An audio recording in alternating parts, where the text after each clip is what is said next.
Assalamualaikum Bang Fik. Waalaikumsalam warahmatullahi wabarakatuh. Jadi, Gimana kabarnya Bang? alhamdulillah sehat. Nih lagi batuk-batuk plus tapi alhamdulillah enggak corona. Alhamdulillah. Sekarang lagi di Padang Bang. Iya, Bang lagi di Padang, soalnya lagi ngurus-ngurus KKN. Oh, jadi kan Jadi berhubung lagi di mana, Jar? lagi di Palembang Bang, di Oh, rumah. di rumah ya. Iya Bang, lagi Oke. libur. Jadi kurban nanti balik atau masih tetap di sana Bang? Kan bentar lagi. Kapan? Pas raya kurban. Iya Bang. Emang jadi tahu kampung Abang di mana? Eh, Kalau nggak salah di mana ya? Di lupa Kampung Bang. Abang di pesisir. Nah ya, lupa di pesisir. Balik Jadi nanti Bang. besok ya rencananya memang Idul Adha itu Abang di rumah. Kebetulan masa rentang KKN pun eh, Abang KKN di kampung kan di rumah. Jadi ya sekalian aja gitu. Oke.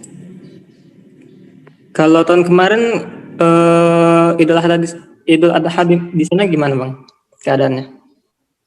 Kalau Idul Adha kemarin itu Abang nggak pulang karena ya kami pulang deh. Yang nggak pulang itu tahun kemarinnya lagi pas awal COVID kali.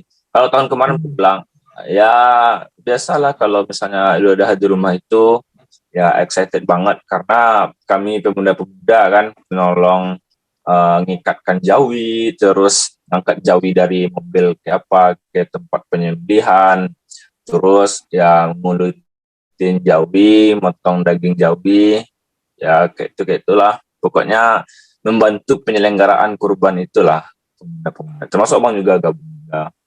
Namun sampai sekarang yang belum Abang berani itu ya menyembelih jawinya itu padahal udah disuruh sama abi abang. Abi abang kan ustadz di kampung kita. Disuruhnya Bang Fik cobalah sembelih sapinya. Nah itulah sampai sekarang Abang berani. Ya kayak itu Jar.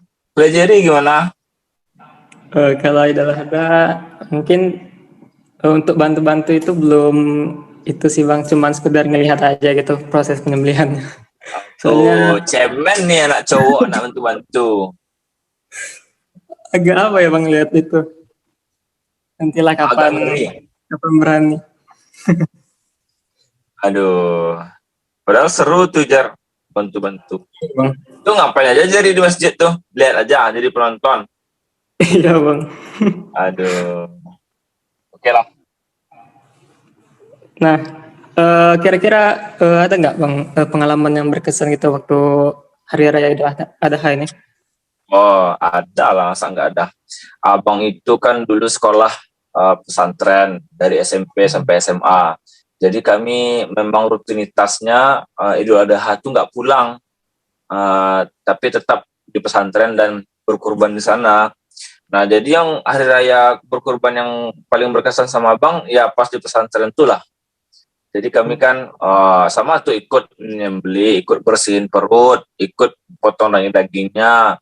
Kemudian yang paling epic momennya tuh membuat sate sama-sama gitu. Jadi daging itu dipotong, dibersihkan kan, kemudian direbus sama-sama, terus dipotong kecil-kecil untuk jadiin sate. Terus bumbunya udah disediakan sama pihak pesantren kan. Habis itu kami bakar, kemudian kami hidangkan untuk pimpinan pesantren gitu. Jadi lomba gitu, lomba sate mana yang paling enak, sate mana yang paling bagus platingnya gitu. Maksudnya yang paling plating, tahu kan istilah plating? Ya, yang paling bagus platingnya dan yang paling enak itu dilombakan itu nanti penilaiannya adalah oleh pimpinan pesantren Arisalah ya Padang. Nah itu lombanya tuh per asrama gitu. Nah itulah yang paling berkesan sama Abang, bakar sate sama-sama pas di pesantren gitu Jar. Kalau di rumah ya biasa-biasa aja sih. Berarti memang kayak diwajib atau ditekankan saya Bang buat ikut kayak ngurus-ngurus kurban gitu waktu di Yalah, pesantren. apalagi anak putra itu semuanya harus ikut terlibat. Bukan suatu anjuran juga, tapi kayak panggilan hati gitu. Jarang masa kita anak putra gitu. Berpangku tangan padahal orang gotong royong semuanya membersihin sapi gitu. Jadi memang abang tuh suka ikut-ikut terlibat dalam hal-hal kayak gitu tuh, bersihin sapi dan segala macam. Oh, mantap. Seru lah pokoknya kalau kurban di pas di pesantren. Ya kalau sekarang udah tamat dari pesantren, udah juga kan. Jadi nggak ngerasain lagi kayak mana kurban pesantren itu. Ya biasa-biasa aja lah. Oke. Nah, Berhubung sekarang juga pandemi kan Bang, nah, kira-kira ada nggak Bang yang Abang rasakan gitu perbedaan waktu Idul Adha sebelum dan saat pandemi ini Bang? ya sama-sama kita rasakan ya, harusnya pasti berbeda lah. Ya, Pas pertama COVID, nah itu memang rasanya berkurban tuh tetap ada, cuman masyarakat takut kan, jadi hanya beberapa segelintir orang dan nggak meriah gitu pada perayaan Idul Adha. Ini abang dapat cerita di Mesir ya, sebenarnya ini jadi percontohan juga bagi kita kalau yang paling meriah tuh dalam 2 hari raya tuh, hari raya Idul Fitri sama hari raya Idul Adha, yang paling meriah tuh harusnya memang hari raya Idul Adha gitu. Ya kita makan-makan daging sama-sama gitu kan ya. Yang itu yang mau rasain sebelum ada corona kan, emang meriah banget gitu.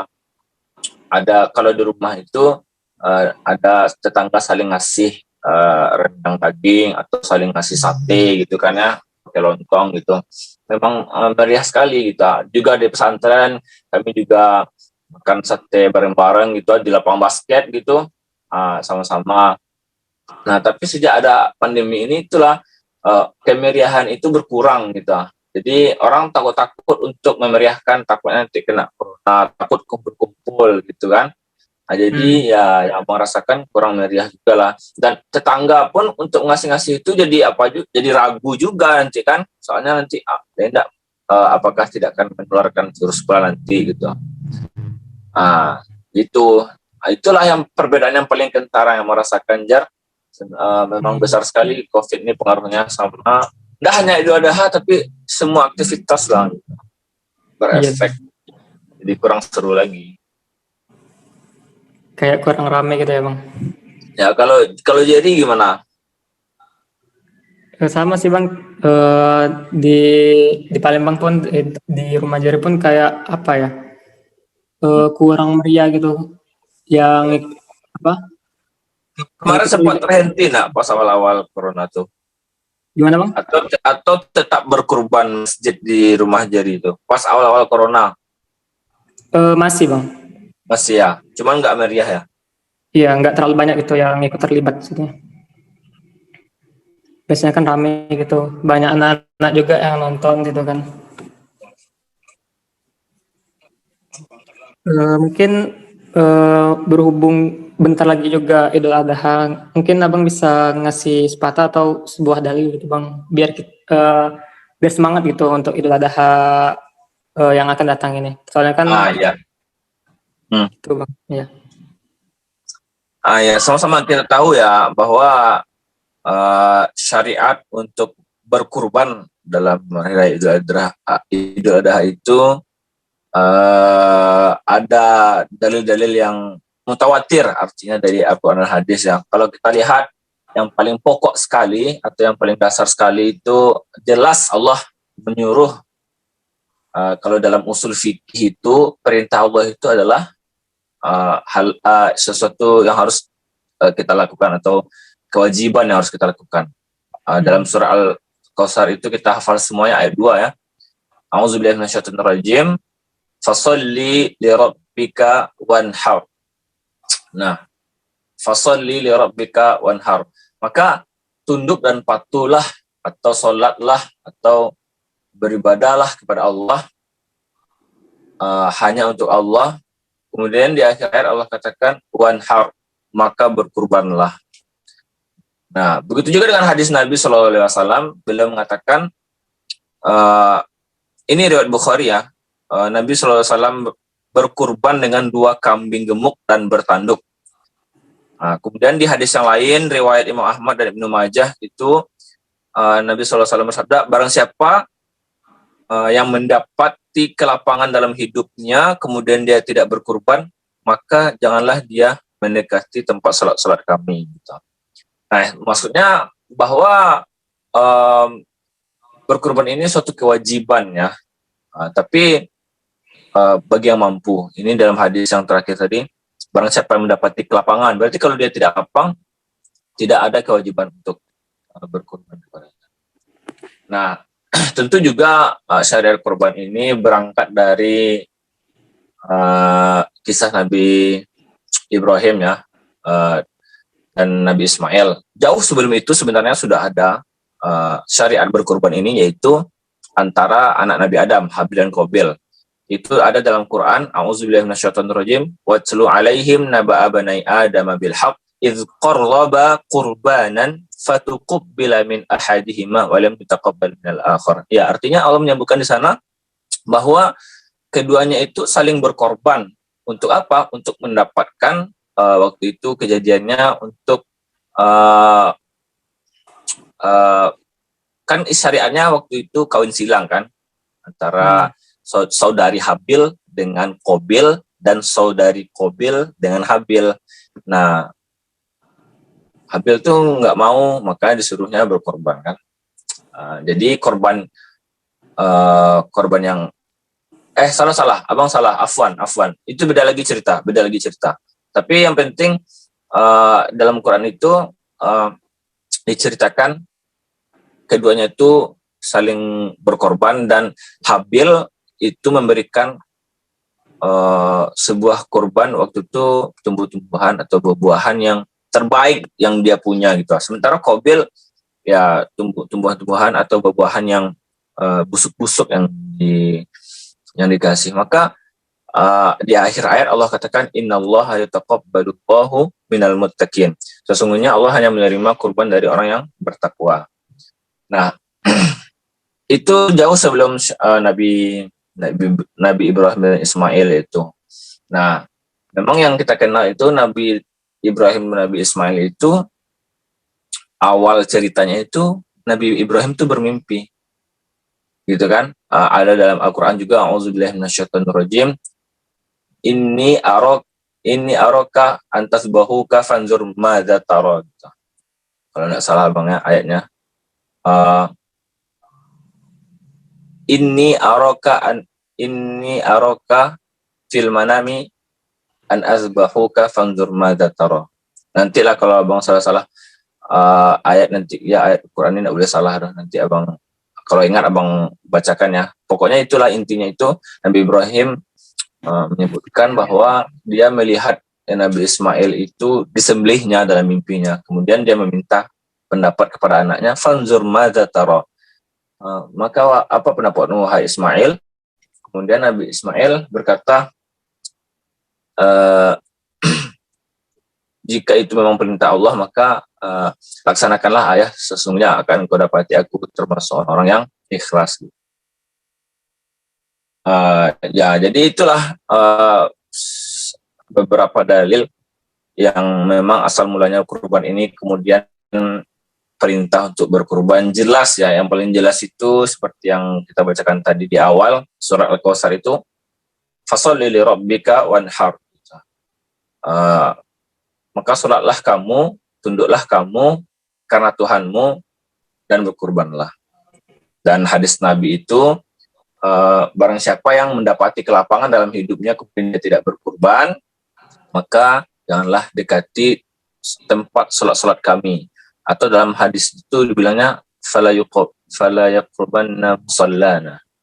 Janganlah dekati tempat-tempat sholat kami, itu kata Nabi SAW.